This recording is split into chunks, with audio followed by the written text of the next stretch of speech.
You could start by drawing any shapes whatsoever.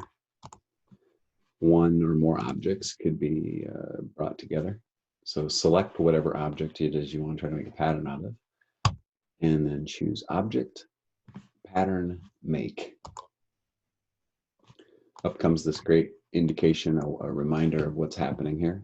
The new pattern has been added to the swatches panel. So here's your swatches panel, and soon I'll see that new pattern appear here. Any changes made while in pattern editing mode, that's indicated by this little bar across the top. As soon as I'm done with this, I'll be able to hit done and be out of pattern editing mode. Will be applied to the swatch upon exit. So I click OK.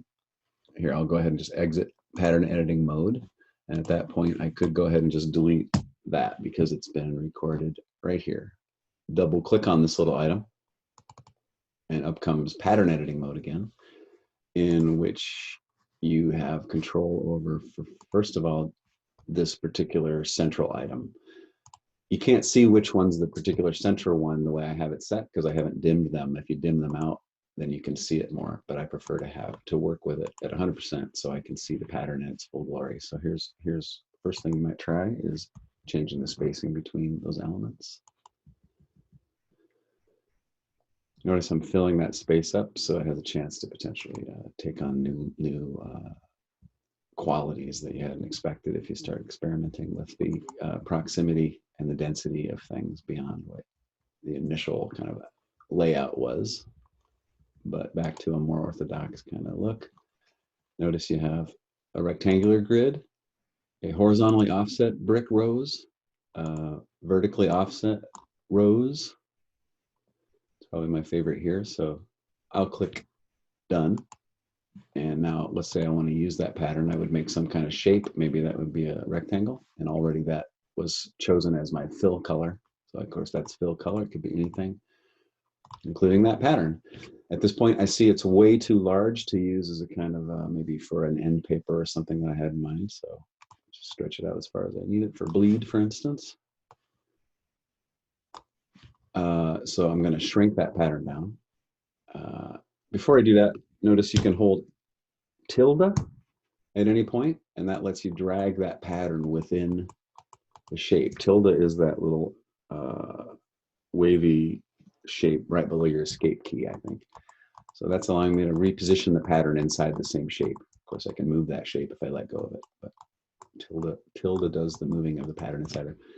Re-enter pattern editing mode allows me to shrink the size, for instance, of this to make it repeat more densely, more repeatedly. I'm holding Option when I scale that so it stays centered. It doesn't have to, but holding Shift and Option. Now I'll move them closer together.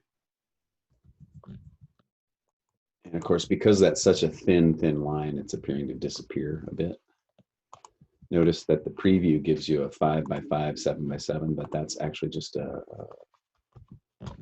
meaningless because it will repeat according to whatever shape you've bounded inside of. So here I go darkening that shape, maybe thickening it with a little bit thicker stroke. And edit pattern editing mode. There's my new pattern. Two quick things that if I were to want to scale that shape, the scale feature comes with two settings. Double click on the scale tool, and here it should be scaling the pattern. Oops. That's what I meant to hit. Transform patterns. Shrinking it. Strokes and effects are a separate thing. Same with rotate. When you rotate this shape, do you rotate the pattern? Here, I'm going to bring up the rotation tool. Boom. Double click on it. Do I want to also rotate the patterns or not? Click OK if we, to try that out. And you should know there's also a lot of patterns that are loaded with Illustrator. I'm asking you to create your own and play with that tool. But if you want to take a look through this, look at the bottom of the swatches palette, you see this libraries palette, and inside of that are patterns. One subset of which is these dots, for instance, and we already we learned how to make these custom in Photoshop from an image. These are just stock solid colors or perhaps gradients of sorts. So use what works, but definitely learn how to develop your own. When you're done, you would save this file as an AI file. Might call it pattern1.ai. Might choose to have one patterns Illustrator file where I've created multiple artboards, where I've tested out 20 different patterns. Here I'm holding Option on the artboards tool, making duplicate copies, and I can try all kinds of different patterns out on the fly and have one kind of file that I draw from, if that's one way to organize your ideas.